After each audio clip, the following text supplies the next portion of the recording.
मैं भूपेश आनंद आज आपके सामने बड़ी प्यारी प्यारी सी बातें करूंगा दोस्त। ग्रेट मॉर्निंग सबको लिख दिया मैंने। Great morning lecture number 5। I am going to start with lecture number 5 in regard to overheads. When I say overheads, I mean overhead distribution. That how that indirect cost is to be distributed, how that factory overhead indirect cost, how that office overheads, how that selling overheads, उन सबको हम किस तरह से बांटें cost centres में, products में, so that we can calculate the accurate cost. मैंने लास्ट लेक्चर में आपको बताया था that why there is a need for secondary distribution, that why there is a need that if there are service departments, then why there is a need that the cost of those service departments is to be shared with the production departments। ऐसा क्यों है? why we want to do that? तो आइए दोस्त थोड़ी सी एक हल्का सा एक स्टेप और आगे लेके जाएंगे। मैं ये सभी बातें धीरे धीरे बताऊंगा, एग्जांपल्स कराऊंगा।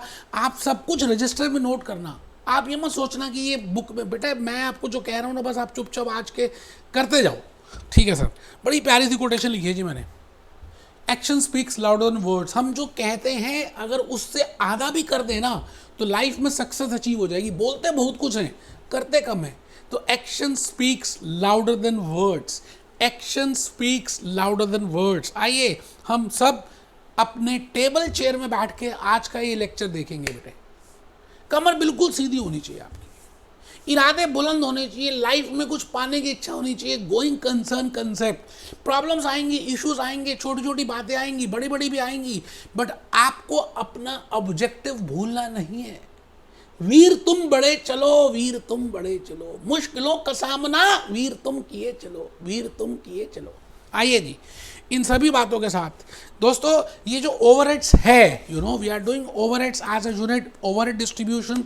My objective is overhead distribution. In the last lecture मैंने थोड़ा सा आपको एब्जॉर्प्शन के बारे में बताया था। ये देखिए जी 4 बातें आपको पता होनी चाहिए।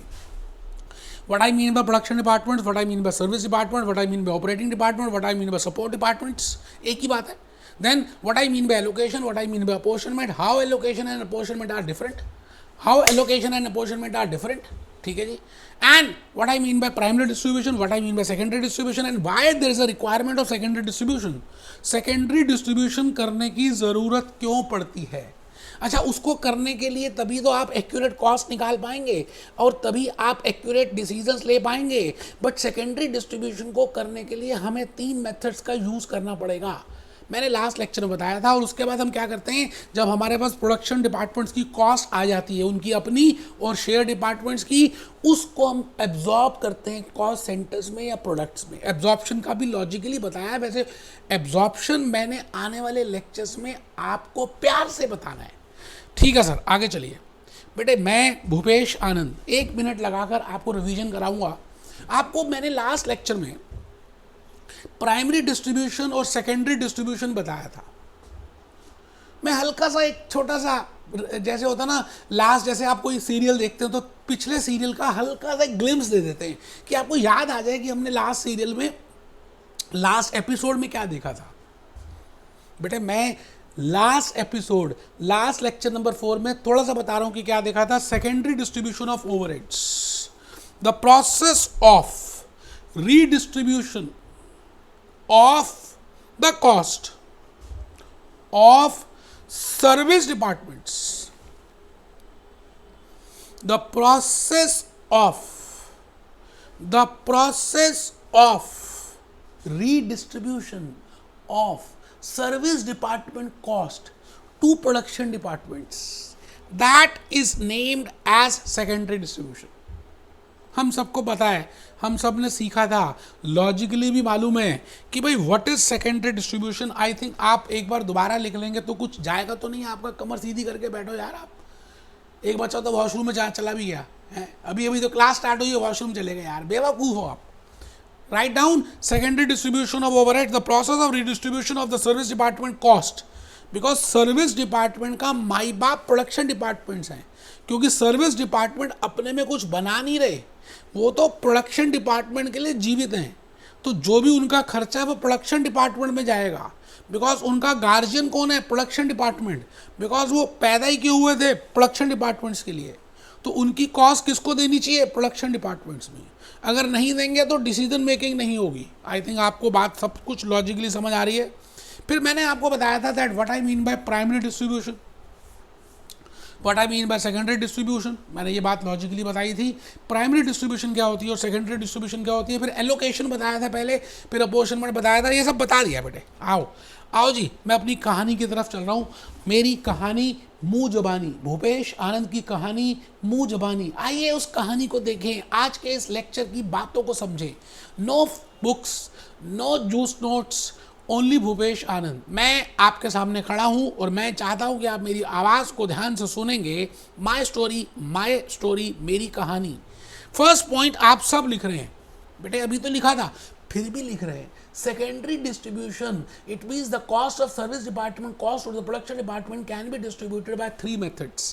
पहला मेथड है डायरेक्ट मेथड, दूसरा मेथड है स्टेप डाउन मेथड, तीसरा मेथड है रेसिप्रोकल मेथड। बेटे तीनों इंपॉर्टेंट है, एग्जामिनेशन के लिए इंपॉर्टेंट है, no doubt reciprocal is more important, but I will be explaining you direct method, I will be explaining you step method और step down method, and I will be explaining you reciprocal method. और reciprocal में भी हम 2-3 methods को discuss करेंगे बेटे।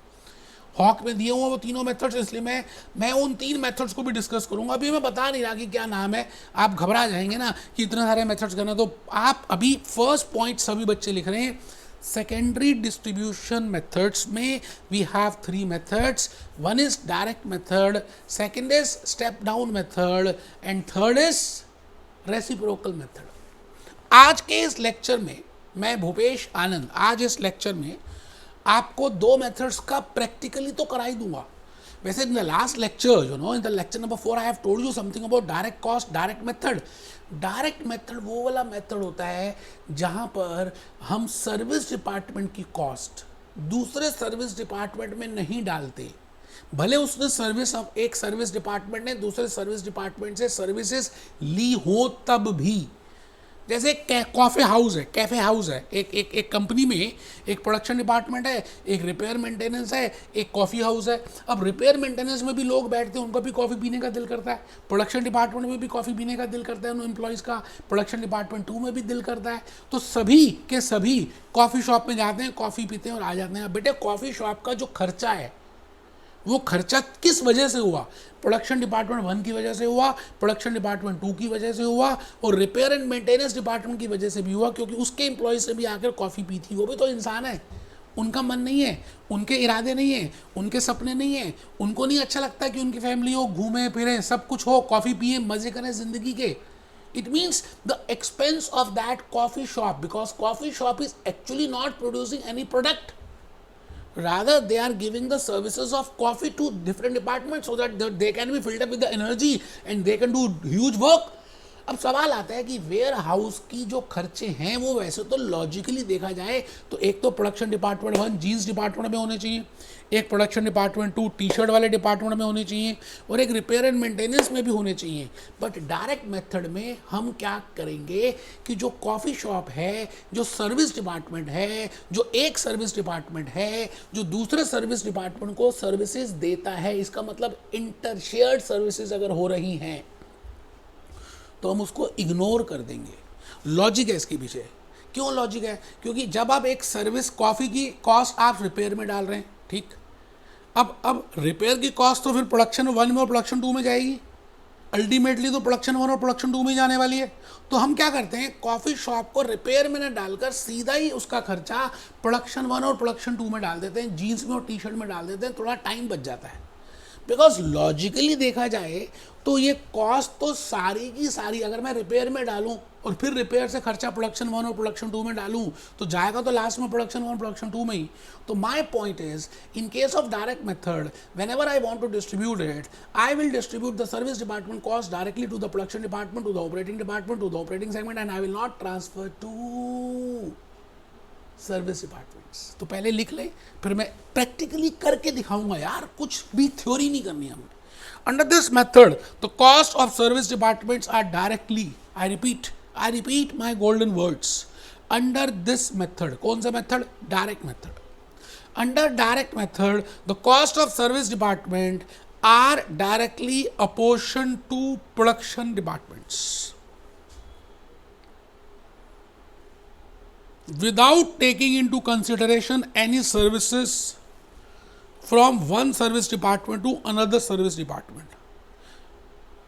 Without taking any consideration, without taking any consideration, without taking any consideration of services from one service department to another service department. I think आप बात को लॉजिकली समझ रहे हैं जो मैं कहना चाह रहा हूं. जैसे मैंने अभी अभी एग्जांपल दिया लीवाइस जीन्स का, कि एक जीन्स बना रहे हैं, एक टी शर्ट बना रहे हैं, एक रिपेयर एंड मेंटेनेंस है और एक वेयर हाउस है. या मैंने जान के वेयर हाउस की जगह चलिए वेयर हाउस ही ले लेते हैं. अब वेयर हाउस की सर्विसेज रिपेयर वालों को भी गई, प्रोडक्शन वालों को भी गई, जीन्स वालों को भी गई, टी शर्ट वालों को भी गई.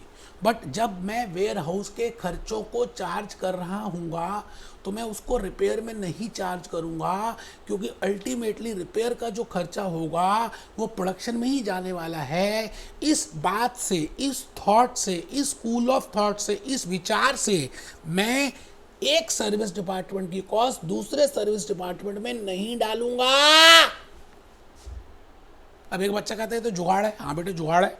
इसीलिए इस मेथड को हम ज्यादा प्रयोग में नहीं करते. We do not use this method frequently, you know, because this is no doubt a method which is a jugaad. So आइए एक क्वेश्चन करके देखते हैं. थोड़ा सा जो मैं कहना चाहता हूँ शायद वो प्रैक्टिकली आपको समझ आए.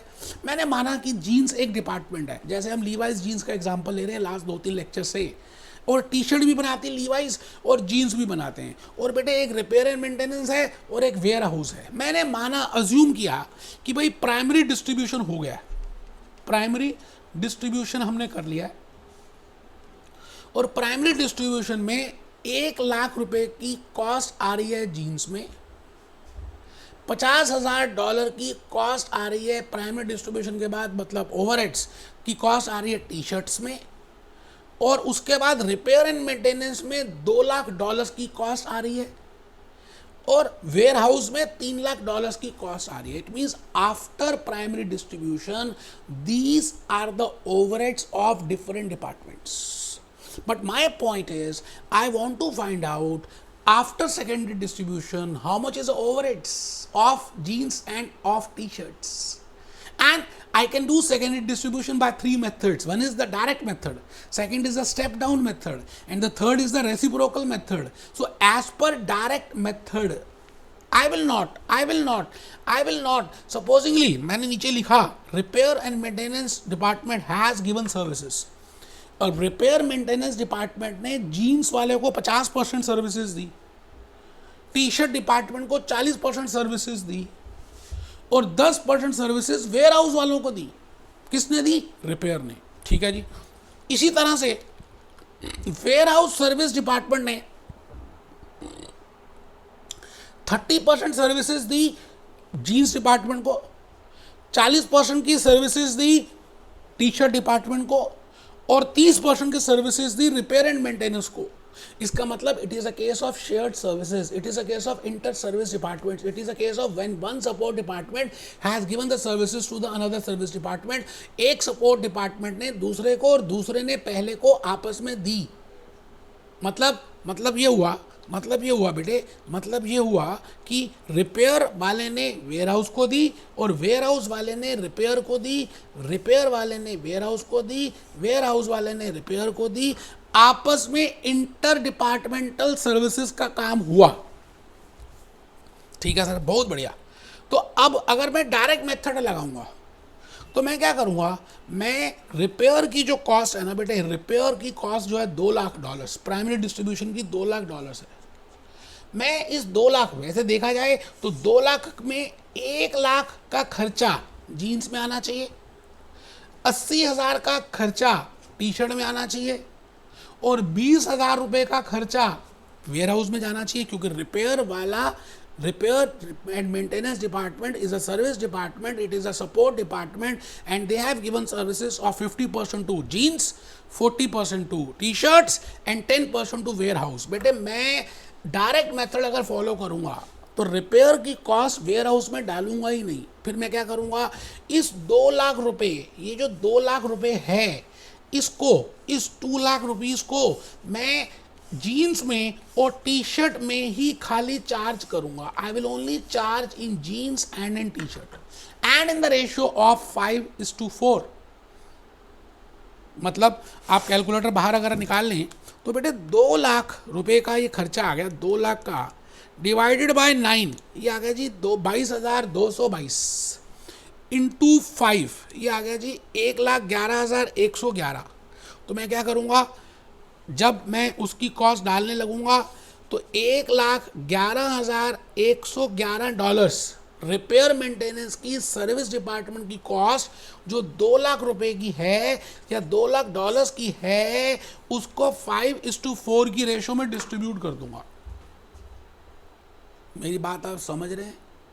ठीक है जी। अब आप ये बताइए रिपेयर एंड मेंटेनेंस का टी शर्ट में कितना जाएगा। बेटे रिपेयर एंड मेंटेनेंस का टी शर्ट में जाएगा 88,889। ये लो आप करके देखो ना, 2 लाख रुपए को आप 5:4 की रेशो में डिवाइड करके तो देखो। अब मैं आ गया जी 3 लाख रुपए का क्या करें, क्योंकि वेयर हाउस के खर्चे 3 लाख के हैं, तो ये 3 लाख भी कहाँ पे डिस्ट्रीब्यूट होंगे, जीन्स में और टी शर्ट्स में। No doubt warehouse has given services to repair and maintenance, but we will not charge the cost of warehouse to repair and maintenance because एक सर्विस डिपार्टमेंट जब दूसरे को देता है तो डायरेक्ट मेथड में हम उसको इग्नोर कर देते हैं। 3 लाख को किस रेशो में करेंगे जी, हम करेंगे 3:4 की रेशो में। बेटे ये तो इग्नोर ही कर दूंगा, रिपेयर को कितनी दी 3:4। तो आइए 3 लाख को हम करें 3 lakh divided by 7 into 3, that comes to बेटे ये आ रहा है 1 लाख, ये आ रहा है बेटे ये आपके सामने ही है 1,28,571 डिवाइडेड बाय 3 इंटू 4 ये आ गया जी 1,71,429। आराम से मैंने अप्रॉक्सीमेट किया है, मुश्किल नहीं है यार। वो तो आप खुद खड़ के आप लेट के पढ़ रहे हो ना, आप कैलकुलेटर रखते नहीं अपने पास, अपने आप को समझते पता नहीं क्या मोबाइल से कैलकुलेशन कर रहे हो। मोबाइल तो अलाउड ही नहीं है बेटे। थोड़ा सा स्टेप्स एक्टिविटीज करनी पड़ेंगी यार, तभी तो एनर्जी आएगी, और एनर्जी आएगी तभी कर पाएंगे। तो आई थिंक आप डायरेक्ट मेथड को समझ चुके हैं। तो मैं आपसे ये कह रहा हूँ कि मैं अगर यहाँ पर देखूँ 1 लाख प्लस 1,11,111 प्लस 128,571 बेटे ये आ गया, ये फिगर आ गई, ये मटका आ गया बेटे। ये मटका कितना आ गया बेटे 3,39,682। It means the total overheads incurred in the jeans department after primary distribution and after secondary distribution is 3,39,682। अब हम इसको क्या करेंगे, इसी डिपार्टमेंट में जितनी भी जीन्स बनी है उसके ऊपर हम इसको एब्जॉर्ब कर देंगे, खींच के उसके ऊपर डाल देंगे। ठीक है जी। इसी तरह से अगर आप टी शर्ट डिपार्टमेंट को देखें तो मैं आपके लिए दोबारा से करके दिखा सकता हूँ। 50,000 प्लस 88,889 प्लस 171,427 बेटे ये आ गया, ये आपके सामने इस मटके की फिगर आ गई 3,10,316। आराम से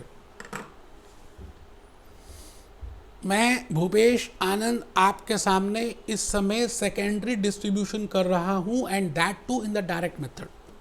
मैं आ गया जी नेक्स्ट मेथड की तरफ, जिसका नाम है स्टेप मेथड कह दें या स्टेयर मेथड कह दें या स्टेप डाउन मेथड कह दें, एक ही बात है बेटे। भगवान कृष्ण के बड़े सारे नाम थे, आप जिस मर्जी नाम से बुला लो। स्टेप मेथड और स्टेप डाउन मेथड और स्टेप कुछ भी बेटे, ये नेक्स्ट मेथड है सेकेंडरी डिस्ट्रीब्यूशन का। एक बच्चा पूछ रहा है जी पेपर में कौन सा मेथड करना है, आपको बताया जाएगा कौन सा मेथड करना है। अभी आप उस बात की टेंशन ना लें, पहले ये तो देख लें कि इस मेथड में करते क्या है, ये क्या करना है, वो क्या करना है, थप्पड़ मारो खींच के। अभी पहले सुन तो लो स्टेप मेथड है क्या, पेपर में क्या करना है, वो क्या करना है। स्टेप मेथड मींस हम यहाँ पर क्या करने वाले हैं, थोड़ा सा हट के करेंगे डायरेक्ट मेथड से। बेटे स्टेप मेथड में जैसे मैं कहता हूँ कि 2 डिपार्टमेंट थे हमारे सर्विस के, रिपेयर मेंटेनेंस और वेयर हाउस। अच्छा, रिपेयर मेंटेनेंस और वेयर हाउस मान लेते हैं, मैं आपके लिए छोटी सी बात समझाने के लिए कर रहा हूँ कि भाई एक तो था जीन्स, एक था टी शर्ट, और ये है बेटे रिपेयर एंड मेंटेनेंस, और ये है वेयर हाउस। ठीक है जी। अब हम ये देख रहे हैं, अब हम ये चेक कर रहे हैं कि रिपेयर मेंटेनेंस ने कितनी सर्विसेज दी वेयर हाउस को। मान लेते हैं 20% सर्विसेज दी, और वेयर हाउस ने कितनी सर्विसेज दी रिपेयर एंड मेंटेनेंस को, मान लेते हैं 30% सर्विसेज दी। मतलब बाकी तो दी जीन्स में और उसमें तो दी।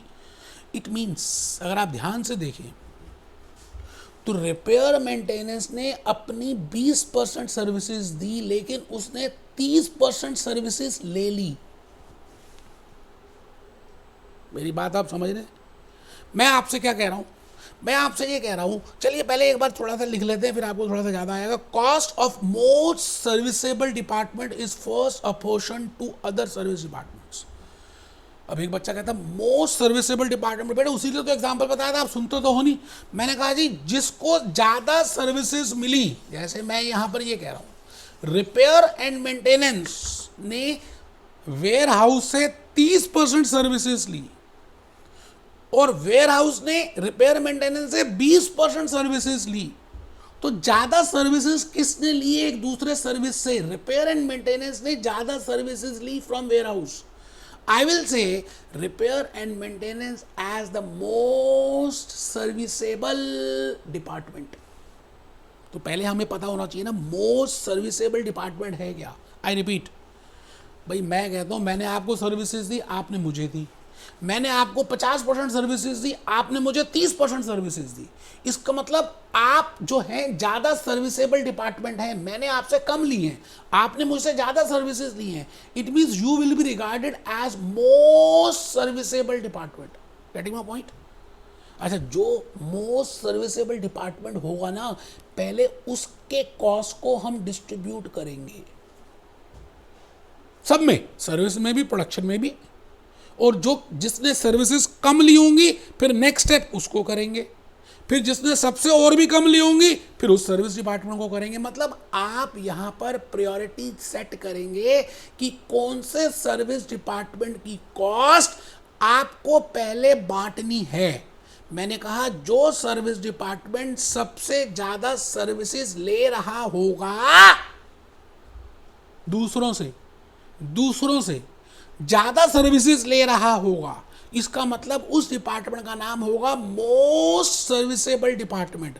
उसकी कॉस्ट को पहले हम डिस्ट्रीब्यूट कर देंगे। आइए थोड़ा सा लिखते हैं बेटे, तो लॉजिकली समझ आएगा। इजी है, बड़ा बहुत इजी है यार।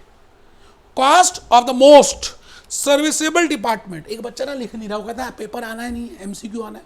थप्पड़ मारो थप्पड़ यार, कमर सीधी करके चुपचाप लिख लो, ये नहीं आना वो नहीं आना। Cost of most serviceable department is first apportioned to other service departments. Cost of most serviceable department, जिसने सबसे ज्यादा सर्विसेज ली होंगी, जिसने, जैसे कहते हैं ना श्रीलंका की बात करें तो आजकल श्रीलंका में इमरजेंसी है, क्योंकि श्रीलंका अपना कुछ प्रोड्यूस नहीं कर रही। श्रीलंका हर चीज इंपोर्ट कर रही है, एक्सपोर्ट करती है लेकिन इंपोर्ट बहुत करती है। तो मैं कहूँगा Sri Lanka is the most serviceable country, क्योंकि वो सभी कंट्री से, इंडिया से चावल ले रही है, बांग्लादेश से ये ले रही है, यूरोप से तेल ले रही है, रशिया से ये ले। It means they are getting more services from different countries. So I will say Sri Lanka is a most serviceable department. Getting my point? तो आप लिखेंगे cost of most serviceable department is first apportion. तो हम पहले श्रीलंका की कॉस्ट को, पहले उस डिपार्टमेंट की कॉस्ट को डिस्ट्रीब्यूट करेंगे जिसने सभी डिपार्टमेंट से, जिसने दूसरे सर्विस डिपार्टमेंट से ज्यादा सर्विसेज ली हैं, उसको डिस्ट्रीब्यूट किस में करेंगे? सर्विस डिपार्टमेंट्स में, प्रोडक्शंस में। ठीक है, उसके बाद क्या करेंगे? द नेक्स्ट सर्विस डिपार्टमेंट, उसके बाद जो बच जाएगा है ना, the next service department is taken up and, और फिर उसकी कॉस्ट को अपोर्शन करेंगे। अच्छा, जब हम सेकंड डिपार्टमेंट की कॉस्ट को अपोर्शन कर रहे होंगे तो जो पहले, उससे पहले वाला डिपार्टमेंट था, सर्विस डिपार्टमेंट, जिसकी जो मोस्ट सर्विसेबल था, जिसकी कॉस्ट हम ऑलरेडी डाल चुके हैं, तो सेकंड टाइम हम फिर उस पहले वाले पे नहीं डालेंगे। आई थिंक आप समझ रहे हैं, जो अभी मैं प्रैक्टिकली करके दिखाऊंगा। And this process is goes on till the cost of last serviced, till the cost of last service department is apportioned. मैं रिपीट करता हूं, मैं रिपीट करता हूं, मैं कहता हूं कि स्टेप मेथड है, step method, step down method, cost of most serviceable department. आप में से कुछ बच्चे नहीं लिख रहे, वो बेवकूफ हैं, मत लिखो भाई। Cost of most serviceable department is first apportion to other service departments and production departments.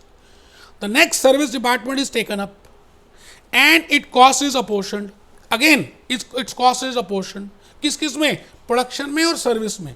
लेकिन उस वाले सर्विस जो पहले था जिसकी कॉस्ट हम मोस्ट सर्विसेबल मान चुके उससे हटा देंगे। And this process is goes on till the cost of last service department is apportion. मुझे मालूम है आपको शायद कुछ बातें कंफ्यूज हो रही हैं। बेटे भूपेश आनंद है लॉजिकली सब बातें क्लियर कर देगा यार, क्यों टेंशन लेते हो? Don't take any tension. The cost of last service department is apportioned among production departments only. So I want to tell you this with the help of a very important case study. Let there be 4 departments, let there be 2 production departments, and let there be 2 service departments. One is jeans, second is t-shirt, third is repair maintenance, fourth is warehouse. And let these are the overheads after primary distribution. Because I want to do secondary distribution. And I want to do as per step down method. I want to explain that. So I will be focusing towards step down method. तो आपको ये case study लिखनी चाहिए। अगर मैं आपकी जगह होता तो लिखता। प्राइमरी डिस्ट्रीब्यूशन के बाद $1000 की कॉस्ट आ गई, मान लेते हैं जीन्स में, $500 की कॉस्ट आ गई टी शर्ट्स में, और रिपेयर मेंटेनेंस में $200 की कॉस्ट आ गई, और वेयर हाउस में $100 की कॉस्ट आ गई। The service department overheads are to be distributed.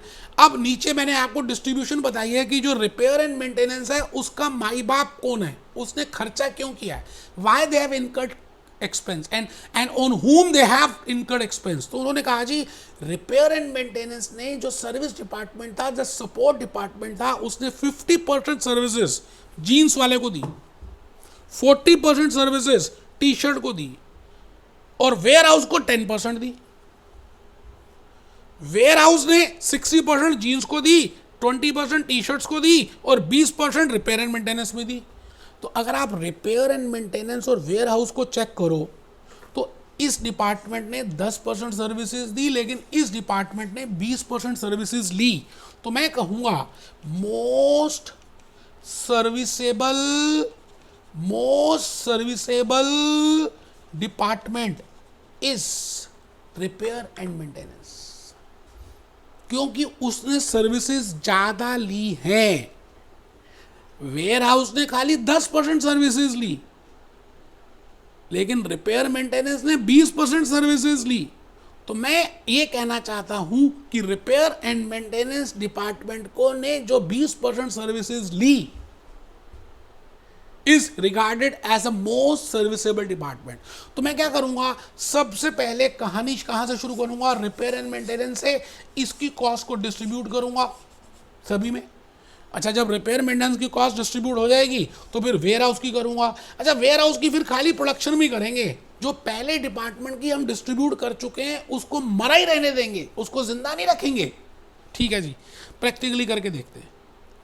मैं भूपेश आनंद आज आपके सामने प्रैक्टिकली करके दिखाता हूँ कि मैं कहना क्या चाह रहा हूँ। आइए जी, आइए एक बार हम सब एक चार्ट प्रिपेयर कर लें, जीन्स का, टी शर्ट का, रिपेयर मेंटेनेंस का लाइंस ड्रॉ कर लें। ये मैंने यहाँ पर लिखा प्राइमरी डिस्ट्रीब्यूशन, फिर यहाँ पे लिखा मैंने सेकेंडरी डिस्ट्रीब्यूशन। तो यहाँ पर हम लिख रहे हैं jeans, T shirt, repair and ware house. और ये मैंने लिखा 1500 है जी, 1500, 200 एंड $100। आराम से बेटे, कुछ जल्दी है ही नहीं बेटा, किस बात की जल्दी है यार, आराम से करेंगे। इसके बाद तो लेक्चर ही खत्म हो रहा है। जैसे ही मैंने बोला लेक्चर खत्म हो रहा है, एक बच्चा हंस पड़ा, डांस करने लग गया। बेटे 5 मिनट की बात तो रहेगी। आपने 2 मेथड्स कर भी लिए, एक डायरेक्ट मेथड कर लिया, दूसरा स्टेप डाउन मेथड कर रहे हैं। अच्छा, अब ये जो 200 है, अब आप चेक करो जी सर्विसेज किसने कितनी ली। मैं दोबारा से बता दूं, 20% इसने ली, 10% उसने ली। ठीक है जी, तो मैं आपसे ये कह रहा हूं कि इसने क्योंकि 20% ली, इसलिए रिपेयर मेंटेनेंस का को हम कह रहे हैं मोस्ट सर्विसेबल डिपार्टमेंट। तो इसकी कॉस्ट पहले 200 हम डिस्ट्रीब्यूट कर देंगे। बेटे आइए जरा कैसे करेंगे, 50-40-10 की रेशो में, 50-40-10 की रेशो में। ठीक है बेटे, 50-40-10, तो 50 आ गया जी 100, 80 और 10 आ गया जी 20। आराम से चेक करो, मैंने रिपेयर का कॉस्ट बांट दिया। एक बच्चा कहता है रिपेयर का पहले क्यों बांटा, वेयर हाउस का क्यों नहीं बांटा? उसके कान पे थप्पड़ मारना है, मैंने पिछले 10 मिनट से यही तो बात बोल रहा हूं। ठीक है जी, अब हम आ गए, अगर आप वेयर हाउस को देखें तो $120 हो गई। अब वेयर हाउस ने कितनी सर्विसेज दी, एक बार देख लेते हैं किस किस को दी। बेटे 60-20-20 दी, 60-20-20 दी, 60-20-20 दी। तो मैं क्या करूंगा, ये $120 मैं रिपेयर में नहीं डालूंगा, रिपेयर का खर्चा तो डाल ही दिया ना मैंने। तो मैं 6:2 या 3:1 की रेशो में 120 को डिवाइड कर दूंगा, और फिर मैं यहां पर लिखूंगा क्या, 90 और 30। यहां पे कुछ नहीं करूंगा, यहां पे कुछ नहीं करूंगा। आई थिंक आप समझ रहे हैं जो मैं कहना चाहता हूं। As per step down method, जो एक बार सर्विस डिपार्टमेंट, जो मोस्ट सर्विसेबल डिपार्टमेंट था, जहां से आपने कहानी शुरू की थी, जब आपने वहां पे डिस्ट्रीब्यूट करके उसको खत्म कर दिया तो उसकी कहानी वहीं पे खत्म हो गई, द एंड। फिर दोबारा से नया लड़का और नई लड़की नहीं आएगा, गांव नहीं बसेगा यार, खत्म हो गया, मर गए, बर्बाद हो गए कोविड में।